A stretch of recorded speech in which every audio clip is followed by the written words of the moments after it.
Hey lovelies, it's MLP with Lovely Lulu Designs, and in this video I'm going to be sharing with you guys 10 things that you should consider when researching epoxy resin specifically for tumblers.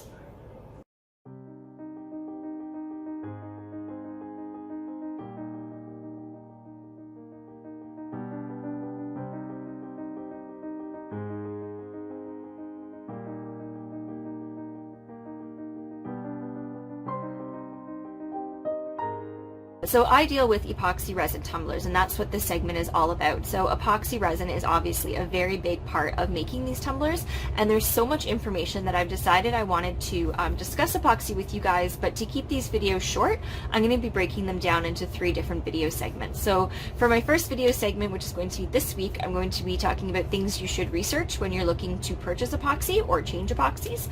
My second video is going to be dealing with safety and epoxy, and my third video I'm going to be discussing sort of the basics of working with epoxy, so things like mixing, applying, and dealing with bubbles and that sort of thing. So just to jump into this week's video right away, I'm going to be talking, I have a top 10 list of things that I look for when I'm researching epoxies, and this, is not the be-all and end-all of lists, but these are things that I think are really important. So if you have anything that you want to add to the list, feel free to put it in the comments, and it can be something that maybe will help people as they're either looking to start this journey, or they're maybe unhappy with their epoxy and they're looking to change it up a little bit. So the first thing that you need to be looking at when you are choosing your epoxy is your epoxy safe for incidental food use? This is obviously very important because we are dealing with tumblers, so something that is going to be coming into contact with people's mouths, with their food or beverages and that sort of thing. So we need to make sure that it does meet the criteria once it's fully cured, that it is safe for incidental food use. And on that note, just so you know, it is only safe for incidental food use in the event that it has been properly cured.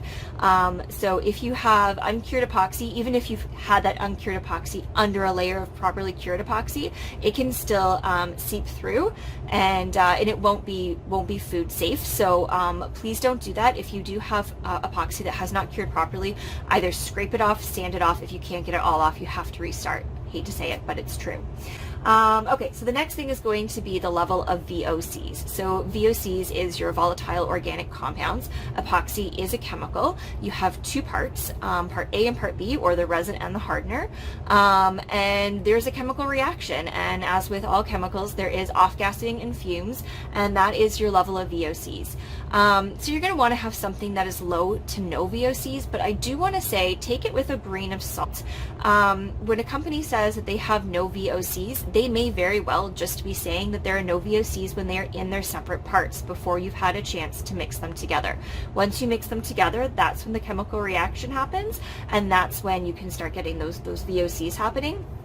Not necessarily before that. So do your research, do take that with a bit of a grain of salt, and just be aware of that. The third thing is the smell. Some epoxies have a stronger smell than other epoxies. If you are somebody who is sensitive to smell, you might want to find out, does this epoxy have a strong smell? And also, this is sort of kind of tied into my previous point about the VOCs. Just because your epoxy has low odor or no odor does not mean that it has no VOCs, okay? They're not mutually exclusive things. You can have a no odor epoxy and it will still have VOCs, okay? So just keep that in mind. But as mentioned, if you are sensitive to smell, you might want to sort of avoid epoxy with a stronger smell.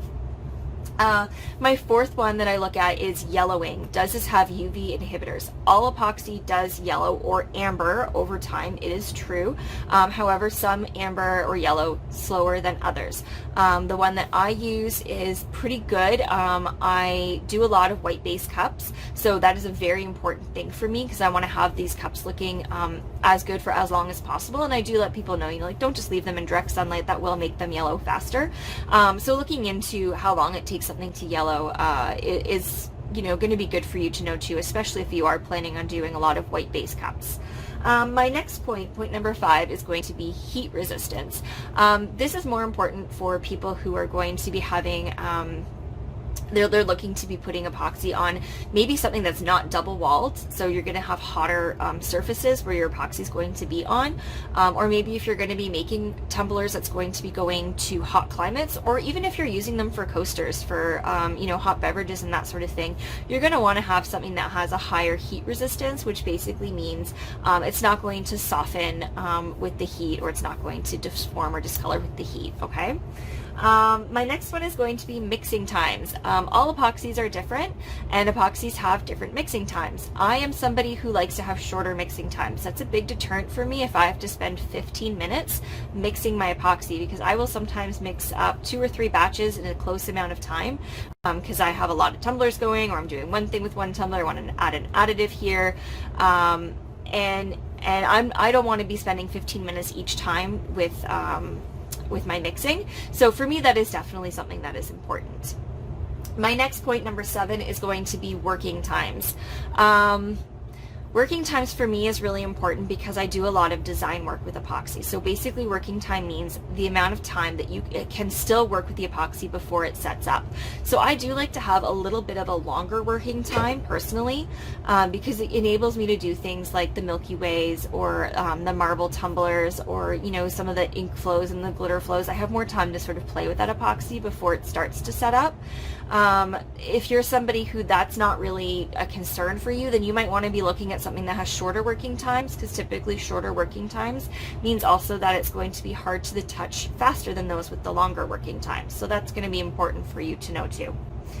The next one is going to be your recoat times. So everybody pretty well knows, if they've been working with epoxy, that you have to wait for your epoxy to fully harden if you're going to be doing a recoat, and then you can sand, wash, and re-epoxy it at that point. However, not everyone knows that there is a recoat window for some epoxies. I don't know for all of them. For the ones that I work with, there is, that after a certain amount of time has passed. For the one I'm working with, it's between 3 to 5 hours after my original coat has been put on. I can put another coat of epoxy on that epoxy, and I use this when I'm doing my final coats. I use this when I'm doing it over a chunky glitter, because I find that it works really well. It sort of cuts down time for me, and I can get thicker coats if I need to, you know, like because I'm trying to bury something like a chunky glitter or something that has a lot of texture. So knowing your recoat times can be important too. So I for one, am always going to look for an epoxy that has that workable recoat time of a few hours into it, where I can put that flood coat on, and then my next recoat would be after it has fully hardened and I can sand it, clean it, and then put another coat of epoxy on it too. Curing times. This is meaning that your epoxy is not only fully hardened, it is fully cured, which means that as long as you've done everything correctly with that epoxy, it is now safe for incidental food use. It also means that at that point, I'm going to allow my customers to come and pick up, or I'm going to ship the epoxy or the epoxied mug. I'm not going to do it before the cure times. It's not safe. I don't want them using it, and I don't want it to get damaged in shipping until I know that it has been fully and properly cured. It is not leaving my workshop. So some of them have a cure time of 72 hours, which I personally really like because I can get the cup out faster to my customers. Other ones have up to 7 days. I've even seen cure times of 30 days. So that is maybe something that's going to impact your decision on whether or not you want to go with a certain resin. And last but not least is going to be the cost. Not all epoxy is created equal, and not all epoxy is priced the same. So that is an important thing for you too. You want to find something that's going to fit in your budget. So definitely these things are things that I have found to be super important when I'm researching epoxy. Like I said, that's not the be-all end-all list. So if there's anything else that anyone wants to contribute of things that you find super important to maybe help someone out who's looking to buy epoxy for the first time or change their epoxy, please leave a comment in down below on this video. And if you have any questions about anything I've said, I know I went through it fast. I don't want to take up all of your time or bore you. Please just leave a comment and I will try to expand as best as possible.